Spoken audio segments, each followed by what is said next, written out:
Hello students, आज हम next topic study कर रहे हैं और टॉपिक है defects of vision and their correction. Students, जो लास्ट में हमने टॉपिक स्टडी किया था, हमने ह्यूमन आईज़ के बारे में स्टडी किया था पूरे डिटेल में कि ह्यूमन आई कैसी होती है और उसके जो फंक्शंस हैं कैसे वर्क करती है ह्यूमन आई। ठीक है, उसमें हमने कॉर्निया के बारे में स्टडी किया था, आइरस के बारे में स्टडी किया था कि आइरस क्या होता है और साथ में आई लेंस कहाँ होता है और रेटिना और आई लेंस के बीच में कितना डिस्टेंस होता है और रेटिना पर इमेज कैसे बनती है। ये सब कुछ हमने डिटेल में स्टडी कर लिया था। अब स्टूडेंट्स, उसके बाद हमने अकोमोडेशंस के बारे में स्टडी किया था कि नियर पॉइंट क्या होता है, फार पॉइंट क्या होता है और कैसे किस तरह इमेज फॉर्म होगी रेटिना पर। आज हम स्टडी करेंगे कि ऐसे कौन कौन से डिफेक्ट्स हैं। ठीक है, जैसे विजन में हमें प्रॉब्लम होती हैं। कुछ आपने ह्यूमन बींग्स देखे होंगे कि जो उनकी आइज़ में काफ़ी प्रॉब्लम्स होती हैं। फॉर एग्जांपल के लिए आप अपने आसपास ही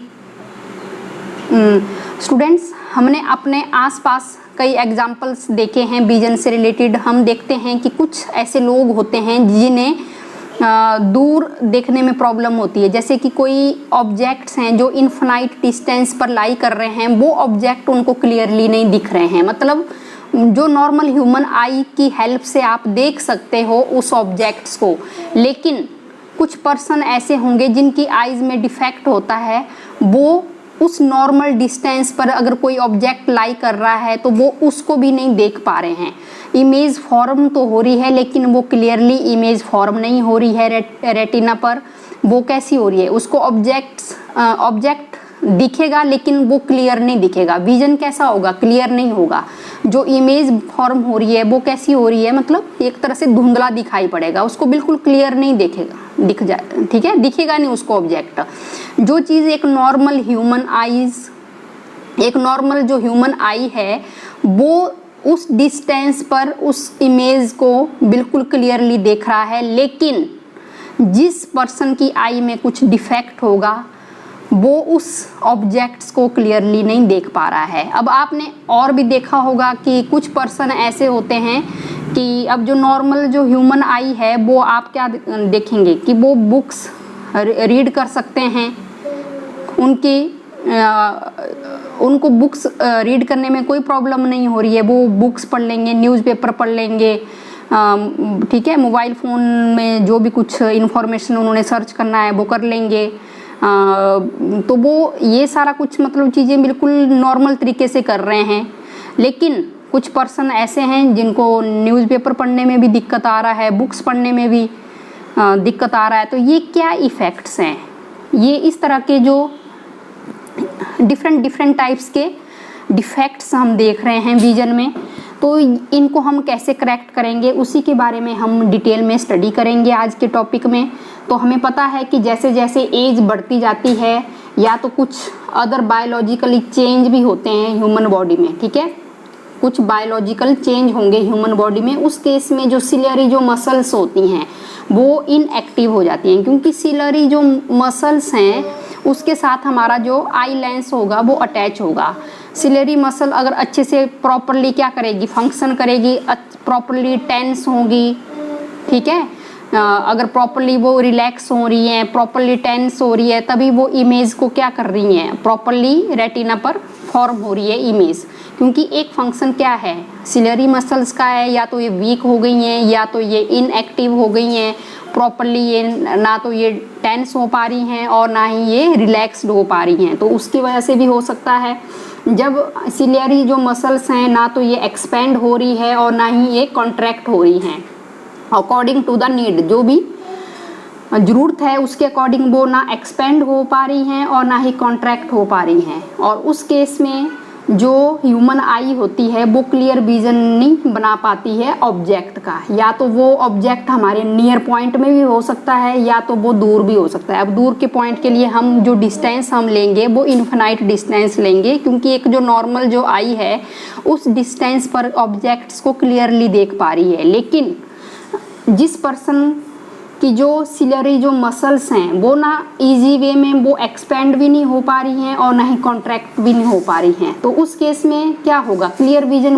बन ही नहीं पाएगा ऑब्जेक्ट्स का, चाहे वो दूर भी हो सकता है या तो वो पास भी हो सकता है। तो डिफरेंट टाइप्स के, किसी को दोनों में भी प्रॉब्लम हो सकती है, ना तो उसको पास का ऑब्जेक्ट क्लियरली दिख रहा है, ना ही तो उसको दूर का ऑब्जेक्ट्स क्लियरली दिख पा रहा है। तो आपने बता देना है कि जो आई है वो unable to see the objects clearly, ठीक है, और उस वजह से जो इमेज है वो कैसी नहीं बन पा रही है, शार्प इमेज नहीं बन पा रही है रेटिना पर। तो इस तरह की जो आईज होती हैं उनको हम डिफेक्टिव आईज कहेंगे। तो अब आपको क्लियर हो गया होगा कि ये क्या प्रॉब्लम हो रहा है, क्योंकि टॉपिक क्या है आपका, यही है डिफेक्ट्स ऑफ विजन, कि क्या क्या डिफेक्ट्स हो सकते हैं विजन के और कैसे हमने उसको करेक्ट करना है उस विजन को। तो मैंने आपको बिल्कुल इजी वे में आपको बता दिया है कि जो सिलरी जो मसल्स होती हैं जिसके साथ हमारी आई लेंस जो कांटेक्ट होती हैं वो अच्छे से ना तो वो एक्सपेंड हो पाती हैं और ना ही कॉन्ट्रैक्ट्स हो पाती हैं अकॉर्डिंग टू नीड। उसकी वजह से जो आई है वो क्लियर विजन नहीं बना पा रही है ऑब्जेक्ट्स का, या तो ऑब्जेक्ट्स आपका नियर पॉइंट भी हो सकता है या तो फार पॉइंट पर भी हो सकता है, या तो दोनों कंडीशंस भी हो सकता है, ठीक है। तो उस केस में क्या है, जो रेटिना पर इमेज कैसी नहीं बन पा रही है, क्लियर इमेज नहीं बन पा रही है, तो इस तरह के जो डिफेक्ट होंगे उसी को ही हम क्या बोलेंगे, डिफेक्टिव आई कहेंगे। तो ये है हमारे पास कॉमन जो डिफेक्ट्स हैं विजन के स्टूडेंट्स, ये है कॉमन डिफेक्ट्स ऑफ विजन। तो फर्स्ट वन हम हाइपरमेट्रोपिया के बारे में स्टडी करेंगे, फिर मायोपिया, प्रेस बायोपिया, और फोर्थ एंड लास्ट हम पढ़ेंगे अस्टिग्मेटिज्म। तो ये हमारे पास रहेंगे। फर्स्ट आपके पास हाइपरमेट्रोपिया, फिर मायोपिया है, फिर प्रेस बायोपिया है, और फिर उसके बाद पढ़ेंगे हम अस्टिग्मेटिज्म। तो बिल्कुल इजी टॉपिक है, इसको हमने स्टडी करना है। तो सबसे पहले मैं आपको बता रही हूँ हाइपर स्टडी करेंगे। सबसे पहले हम स्टडी करेंगे हाइपरमेट्रोपिया के बारे में। इसको हम लॉन्ग साइडनेस भी कहेंगे और फार साइडनेस भी कहेंगे, और इसी को ही हम हाइपरमेट्रोपिया भी कहेंगे। तो यहाँ पर स्टूडेंट्स हम देख रहे हैं कि हाइपरमेट्रोपिया क्या होगा कि ये human eye which can see far off objects और distance object clearly but can not see the near objects clearly is said to be suffered with the defect known as long sightedness और hypermetropia। तो students इसमें क्या हो रहा है कि एक जो ह्यूमन आई है वो दूर वाले ऑब्जेक्ट्स तो क्लियरली उसको दिख रहे हैं, लेकिन जो पास में जो ऑब्जेक्ट्स हैं वो क्लियरली वो देख नहीं पा रहा है।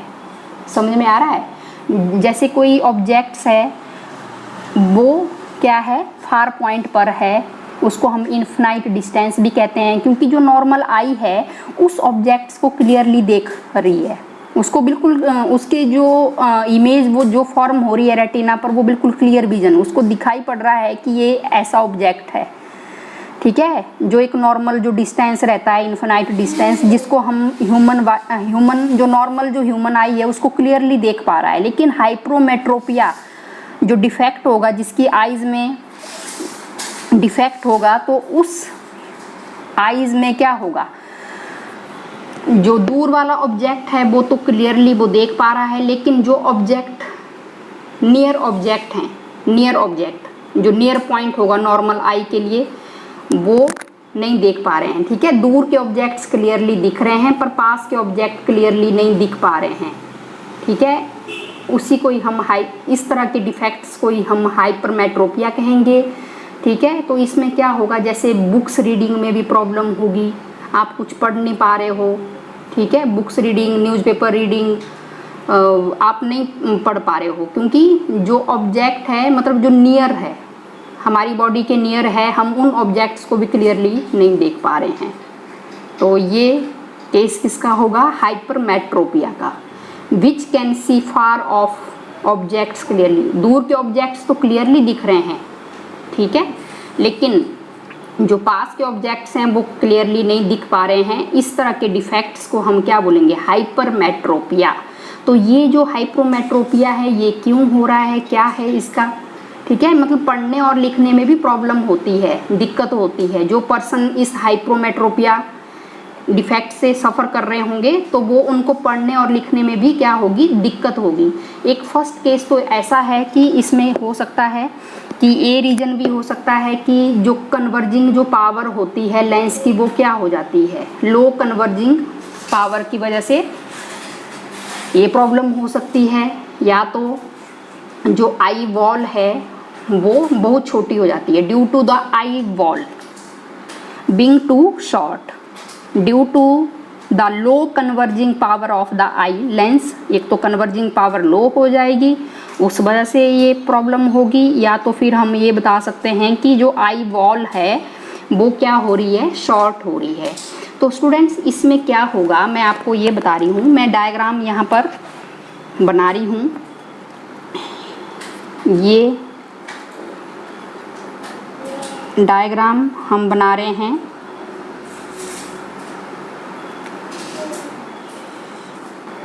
यहाँ पर हमारे पास ये कन्वेक्स लेंस होगा। कन्वेक्स लेंस इसको सिलियरी मसल्स क्या करेगी, हेल्ड करेगी इस पोजीशन पर।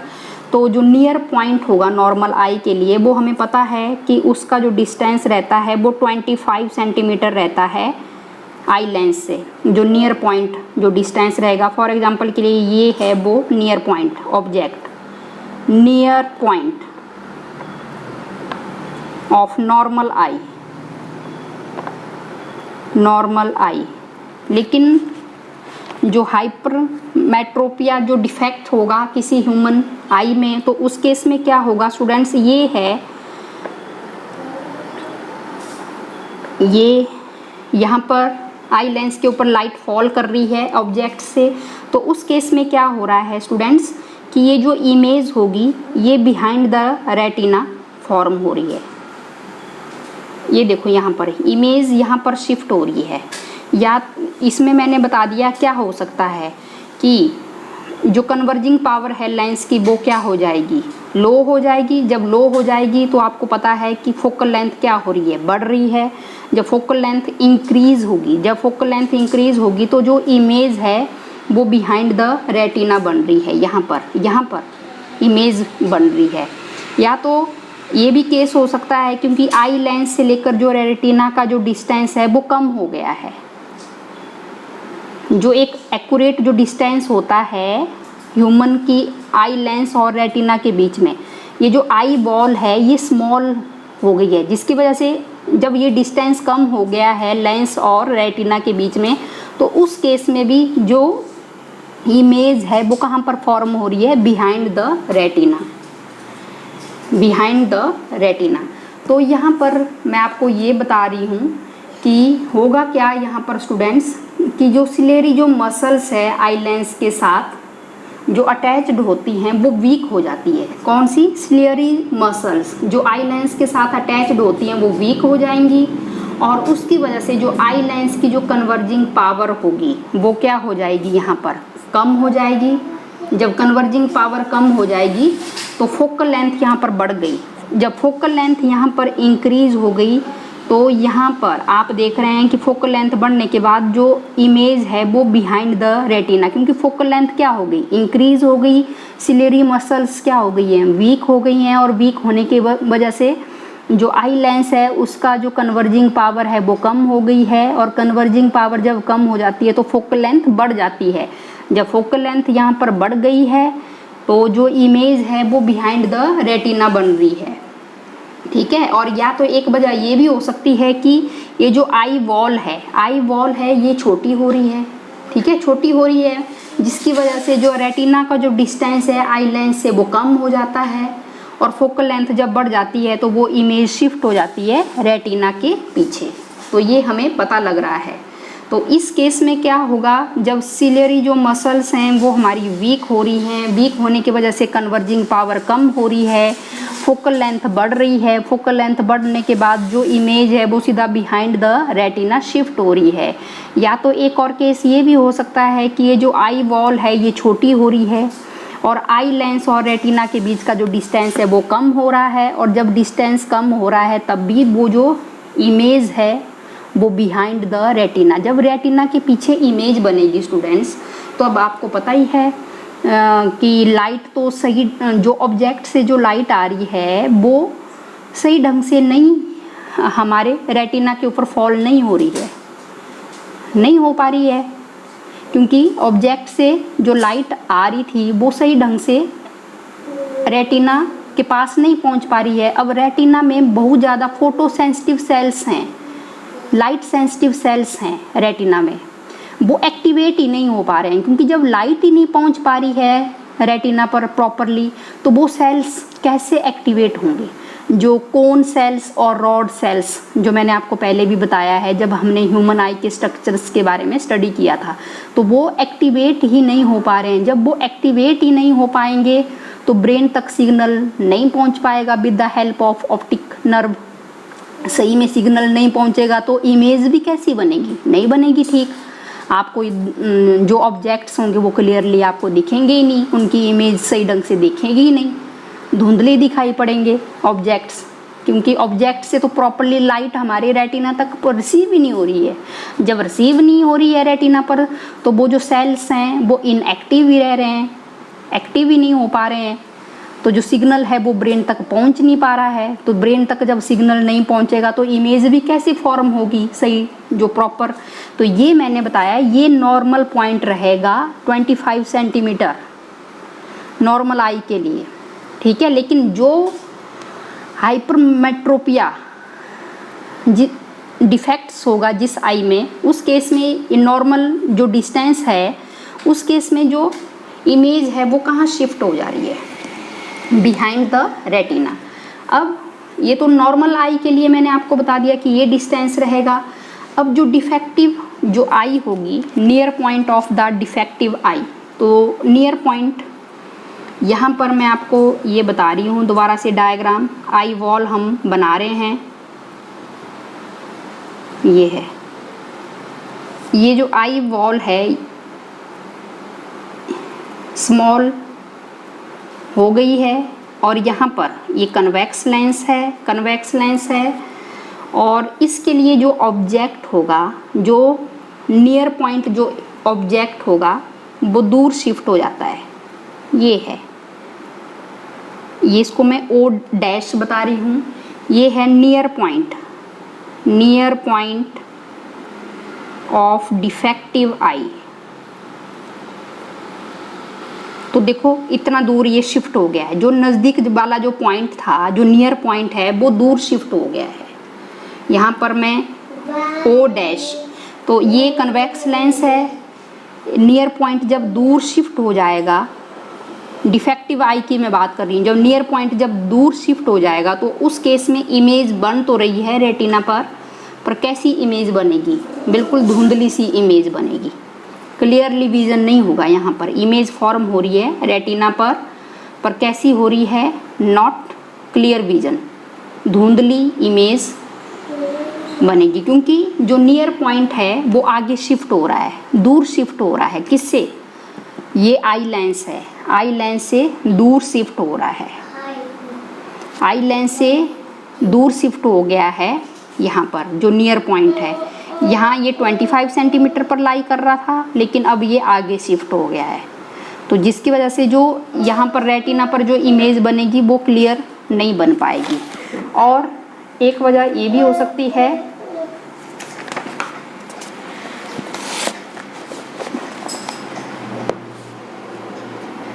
यही हम बता रहे हैं कि जो पास वाला जो ऑब्जेक्ट होगा वो क्लियर, वो दूर शिफ्ट हो रहा है, पास वाला जो ऑब्जेक्ट है वो दूर शिफ्ट हो रहा है। अब कैसे हम इसको डिफेक्ट को हम करेक्ट कर सकते हैं? तो ये जो डिफेक्ट है ये करेक्ट होगा by using convex lens of suitable focal length. हम क्या करेंगे? कन्वेक्स लेंस का यूज़ करेंगे स्पेक्स बनाने में, क्योंकि जो पर्सन हाइपरमेट्रोपिया डिफेक्ट से सफ़र कर रहा होगा उसका जो लेंस, हम जो स्पेक्स होगी उसमें हम कौन सा लेंस लगाएंगे? कन्वेक्स लेंस होगा, ठीक है। तो जो मैन इस डिफेक्ट से सफ़र कर रहा है कौन सी स्पेक्स वो पहनेगा? कन्वेक्स लेंस, ठीक है। तो हम बताएंगे। तो मैं यहाँ पर मैं दोबारा से डायग्राम बना रही हूँ कि ये हमारे पास स्टूडेंट्स अगेन मैं डायग्राम यहाँ पर बता रही हूँ एक और, ये है, ये यहाँ पर कन्वेक्स लेंस है और ये ऑब्जेक्ट है। तो यहाँ पर ये लाइट जब फॉल करेगी ऑब्जेक्ट पर, यहाँ पर,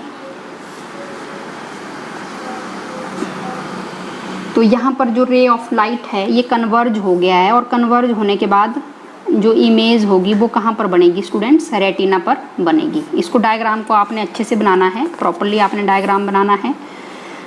तो ये होगा, और यहाँ पर जो ऑब्जेक्ट होगा ये 25 सेंटीमीटर पर लाई कर रहा है इस डिस्टेंस पर, और जैसे ही हम इसको क्या करेंगे, बैकवर्ड डायरेक्शन में यहाँ से इस रे ऑफ लाइट को पीछे यहाँ पर प्रोड्यूस करेंगे, तो ये यहाँ पर मिल रहा है ओ डैश, ओ डैश, ठीक है।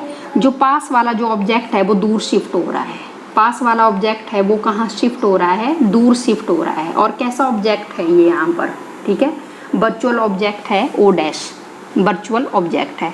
तो क्योंकि इसी ऑब्जेक्ट की तो यहाँ पर क्या बन रही है? रेटिना पर इमेज बन रही है, और ये जो डिस्टेंस होगा ये स्मॉल डी होगा। देखेंगे स्टूडेंट्स, मैं दोबारा से इसको डायग्राम को यहाँ पर बना रही हूँ। ये हमारे पास इस तरह से मैं इसको डायग्राम को बना रही हूँ, ऊपर अच्छे से नहीं बना, या तो ये आई वॉल आपने बताना है स्मॉल हो गई है, और इसके बिल्कुल सामने ऑब्जेक्ट है, और आई वॉल से उसका जो डिस्टेंस है नियर पॉइंट 25 सेंटीमीटर पर है। तो ये हमारे पास ऑब्जेक्ट है। यहाँ पर इस डिफेक्ट को दूर करने के लिए हम कौन सा लेंस यूज़ कर रहे हैं? Convex lens. जब रे ऑफ लाइट यहाँ से यहाँ पर फॉल करेगी इस लेंस के ऊपर, तो वो कन्वर्ज हो जाएगी, यहीं पर कन्वर्ज हो जाएगी। पहले ये जो रे ऑफ लाइट थी वो कहाँ पर कन्वर्ज हो रही थी?